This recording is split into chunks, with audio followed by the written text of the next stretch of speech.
Bien le bonjour et bienvenue dans ce nouveau résumé de livre. Aujourd'hui nous allons aborder le livre The Wanting de Gary Keller. Introduction. The Wanting de Gary Keller est un livre puissant qui explore le concept essentiel de se concentrer sur la chose la plus importante dans nos vies, que ce soit dans le développement personnel ou dans la finance personnelle. L'auteur affirme que la clé du succès réside dans l'identification de une chose et dans la poursuite de manière déterminée et disciplinée pour l'atteindre. À travers des exemples convaincants et des stratégies pratiques, Keller nous guide vers une approche simplifiée pour réaliser nos objectifs et atteindre notre plein potentiel. Résumé du chapitre 1, la surcharge. Le premier chapitre de The Wanting aborde le problème de la surcharge d'informations et de responsabilités qui nous empêche souvent de faire avancer les choses. Gary Keller met en évidence les pièges de la surcharge d'informations et l'effet délétère qu'elle a sur notre concentration et notre productivité. Il encourage les lecteurs à se débarrasser des distractions et à se concentrer sur une seule tâche importante à la fois. Résumé du chapitre 2, les mensonges. Keller identifie 3 mensonges courants qui nuisent à notre capacité à nous concentrer sur la chose unique.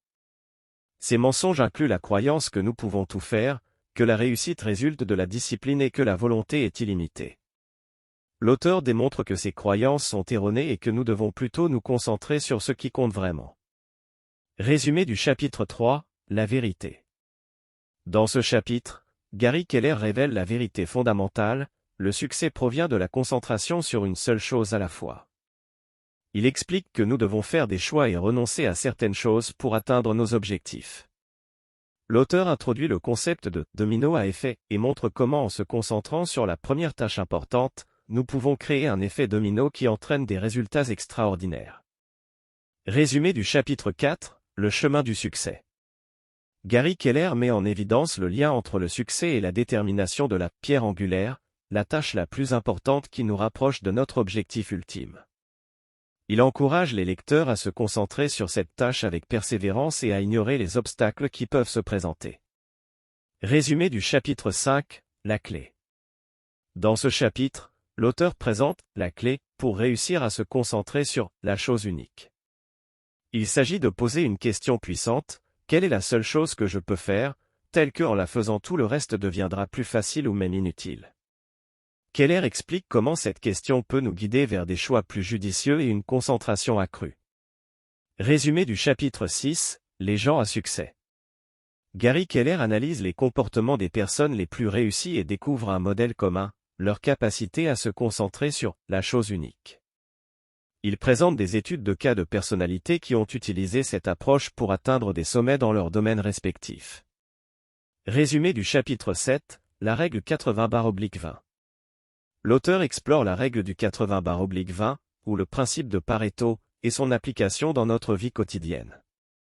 Il explique comment nous pouvons identifier les 20% d'actions qui génèrent 80% de nos résultats et comment nous pouvons nous concentrer sur ces actions pour maximiser notre efficacité.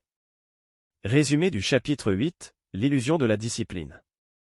Keller remet en question l'idée conventionnelle selon laquelle la discipline est la clé du succès. Il démontre que la discipline est en réalité une ressource limitée et que nous devons la préserver en nous concentrant sur les tâches les plus importantes. Résumé du chapitre 9, l'illusion de l'équilibre. L'auteur aborde le mythe de l'équilibre entre vie professionnelle et vie personnelle. Il explique que l'équilibre parfait est pratiquement impossible à atteindre et que nous devons plutôt nous concentrer sur l'harmonie entre nos différentes responsabilités. Résumé du chapitre 10, les effets de levier. Dans ce chapitre, Keller présente les effets de levier, des stratégies qui nous aident à accomplir plus avec moins d'efforts. Il encourage les lecteurs à trouver des moyens d'utiliser les ressources existantes de manière plus efficace pour atteindre leurs objectifs. Résumé du chapitre 11, l'échelle du succès.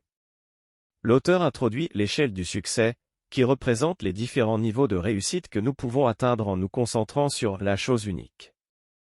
Il explique comment chaque étape nous rapproche de notre objectif ultime et comment nous pouvons progresser sur cette échelle. Résumé du chapitre 12, les choix. Gary Keller souligne l'importance des choix que nous faisons dans nos vies. Il encourage les lecteurs à faire des choix délibérés et à accepter les conséquences de ces choix, car ils déterminent notre réussite future. Résumé du chapitre 13, la grandeur. Dans ce chapitre, l'auteur met en évidence la recherche de la grandeur comme objectif ultime. Il explique comment en nous concentrant sur la chose unique et en suivant la voie du succès, nous pouvons atteindre la grandeur dans nos vies. Résumé du chapitre 14, la mission personnelle. Gary Keller explore la notion de mission personnelle et de trouver un sens plus profond dans notre travail et nos objectifs. Il encourage les lecteurs à aligner leurs actions avec leur mission personnelle pour obtenir une plus grande satisfaction et un sentiment de réalisation. Résumé du chapitre 15, le succès et son prix.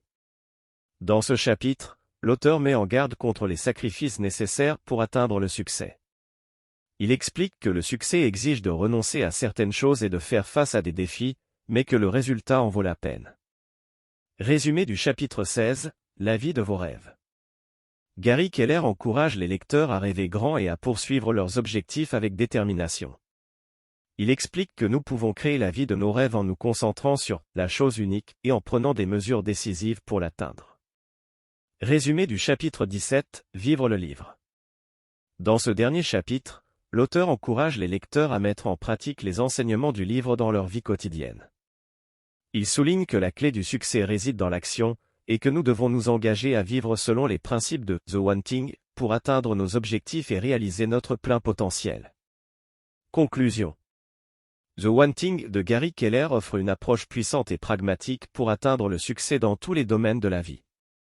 En se concentrant sur la chose unique et en adoptant des stratégies d'effet de levier, les lecteurs peuvent maximiser leur productivité, réaliser leurs objectifs et créer une vie équilibrée et épanouissante.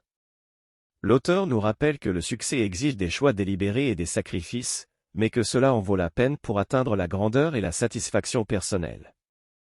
En appliquant les principes de The One Thing dans leur vie quotidienne, les lecteurs peuvent transformer leur approche du développement personnel et de la finance personnelle, ouvrant la voie vers une vie de succès, de bonheur et d'accomplissement. Merci d'avoir suivi ce résumé et abonne-toi pour ne rien manquer.